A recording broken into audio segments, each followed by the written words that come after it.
মাছের ঝোল usually special অকেশনের রান্না নয়, বরং উল্টোটা। বাঙালি বাড়িতে যেদিন সবকিছু নর্মাল, সবাই সবার ছন্দে স্থিতিশীল, ঠিক সেই সব দিনগুলোতেই মাছের ঝোল হয়। আর হয়তো সেই কারণেই রান্নাটা এত মনে থাকে, কারণ এই টেস্টের সাথে ইউজুয়ালি একটা দুপুর জড়িয়ে থাকে, গরম ভাত জড়িয়ে থাকে, অথবা বাড়ি। না না, আজ আমরা কোনো রেস্টুরেন্ট স্টাইল মাছের ঝোল বানাচ্ছি না। আজকে আমরা বানাবো পাতলা মাছের ঝোল, ঠিক আমাদের বাড়ির মতো, যেটা দিয়ে আমি একটু বেশি ভাত খাই। তো আজকে আমাদের লাগবে রুই মাছ, আলু, কাঁচা লঙ্কা, টমেটো আর কিছু বেসিক মশলা। কারণ রান্নাটা অনেস্টলি মশলার নয়, পাতি ব্যালেন্সের। প্রথমে মাছটা ভালো করে ধুয়ে নুন, হলুদ আর একটু সর্ষের তেল দিয়ে মাখিয়ে 15-20 মিনিট রেস্ট করতে দিন। এর আগের মাছ ভাজার ভিডিওতে আমরা ডিটেলে এক্সপ্লেন করেছি কেন সর্ষের তেলটা মাখানোর সময় ইউজ করি। এবারে কাটাকুটিগুলো সেরে নিই। আলুটা আমরা এরকম ক্লাসিক লম্বা লম্বা ওয়েজেস এর মতো কাটবো। হ্যাঁ, অন্যভাবেও কাটতে পারেন, বাট এই শেপটা কিন্তু ক্লাসিক। টমেটোটাও এইরকম শেপে কুচি করে নেব। হ্যাঁ, বাটাও দেওয়া যায়, কিন্তু পাতলা ঝোল তো বাটা দিলে গ্যাদগ্যাদে হওয়ার চান্স থাকে। পেঁয়াজ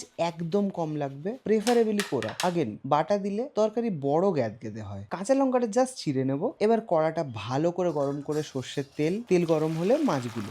আগের মাছ ভাজার ভিডিওতে আমরা ডিটেলে মাছ ভাজার সমস্ত টিপস অ্যান্ড ট্রিক্স শেয়ার করেছি, চাইলে অফকোর্স চেক করতে পারেন। এবারে মাছ ভাজতে গিয়ে আমাদের এই পয়েন্টে একটা কমন টেম্পটেশন হয়, আরেকটু ভাজি, আরেকটু ক্রিস্পি করে ভাজি। কিন্তু মামা, ঝোলের জন্য মাছ এত ক্রিস্পি করলে তো চলবে না। মোটামুটি এরকম কালার ধরেছে, লো টু মিডিয়াম ফ্লেমে 5 মিনিটেই এসে যাওয়ার কথা। প্লিজ নামিয়ে নিন, না হলে ঝোলে মাছটা পড়লে বড় ছিবড়ে লাগে। মাছগুলো তুলে ওই তেলেই আলুটা ভেজে নেব। জানি অনেকে ব্যাপারটা হেলদি করতে গিয়ে আলুটাকে ভাজতে চান না, আমাদের মোটে ভালো লাগে না। মানে একটু হলেও আলু তেলে নুন দিয়ে এরকম ভেজে আলুর গায়ে এরকম একটা হালকা পরত না হলে ঝোলের মধ্যে খেতে ভালো লাগে? রং ধরার আগে আলুটা নামিয়ে নিয়ে ওই তেলেই কালো জিরে আর চেরা কাঁচা লঙ্কা ফোড়ন দেবো, তারপরেই টমেটো। পেঁয়াজ কেন দিলাম না জিজ্ঞেস করবেন তো? এত কম পেঁয়াজ আগে দিলে পুড়ে যেতে পারে, তাই টমেটো বেশি আছে, টমেটোটা আগে হোক। টমেটো গলাতে কিন্তু চিনির বিকল্প কেউ নেই, তাই চিনি দিয়ে একটু ঢাকা দিলে 5 মিনিট এরকম ম্যাজিকের মতো টমেটো গলে যাবে। চিনি দিতে না চাইলে নুন দিয়েও হয়, একটু বেশি সময় লাগবে। ব্যাস, টমেটোটা মোটামুটি গলে এলে পেঁয়াজটা কিন্তু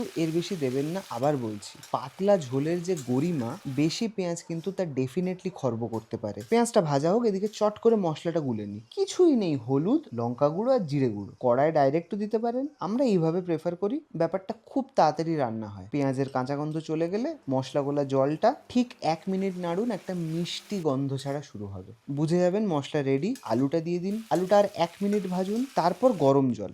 ঝোল বানানোর সময় গরম জলের যা মহিমা, সেটা যারা জানে তারা জানে। ঠান্ডা জলে কাজ হয় না বলছি না, কিন্তু গরম জল ইউজ করলে একটা ভিজিবল ডিফারেন্স চোখে পড়ে। ঢাকা দিয়ে আলুটা সেদ্ধ হতে দেবো। নুনটা চেক করে আলুটা মোটামুটি 80% ডান হয়ে গেছে, মাছগুলো ছেড়ে দেবো। আর 3-4 মিনিট ঢাকা দেবো। নুন, মিষ্টি, ঝাল এসব চেক করে নিন। ঠিক এরকম পাতলা কনসিস্টেন্সি। ওপরে হালকা তেল সাঁতার কাটছে, মাছের পিসগুলো ভাসছে, আর কটা মাইটি আলু আপনার দিকে তাকিয়ে আছে, ওয়েট করছে কখন আপনি ওকে ঝোল ভাত আর মাছের মধ্যে মাখিয়ে নিজের অর্ডিনারি দুপুরকে একটা এক্সট্রা অর্ডিনারি বাঙালি দুপুরে কনভার্ট করবেন। এই পাতলা ঝোলটার কোনো ইচ্ছে নেই আপনার লাইফের বিরিয়ানি হওয়ার। ও খুব হ্যাপিলি চায় আপনার সেই সব দিনের সঙ্গী হতে, যেদিন আপনার রান্না খাওয়া নিয়ে ভাবার সময় কিঞ্চিত কম। ট্রাই করে তো ডেফিনেটলি জানাবেনই, but I am quite sure সব বাঙালি বাড়িতেই অনেকভাবেই পাতলা ঝোলটাকে ইন্টারপ্রেট করা হয়। আপনার বাড়িতে ঠিক কিভাবে হয় কমেন্টে জানান। আজ আসি, আবার দেখা হবে।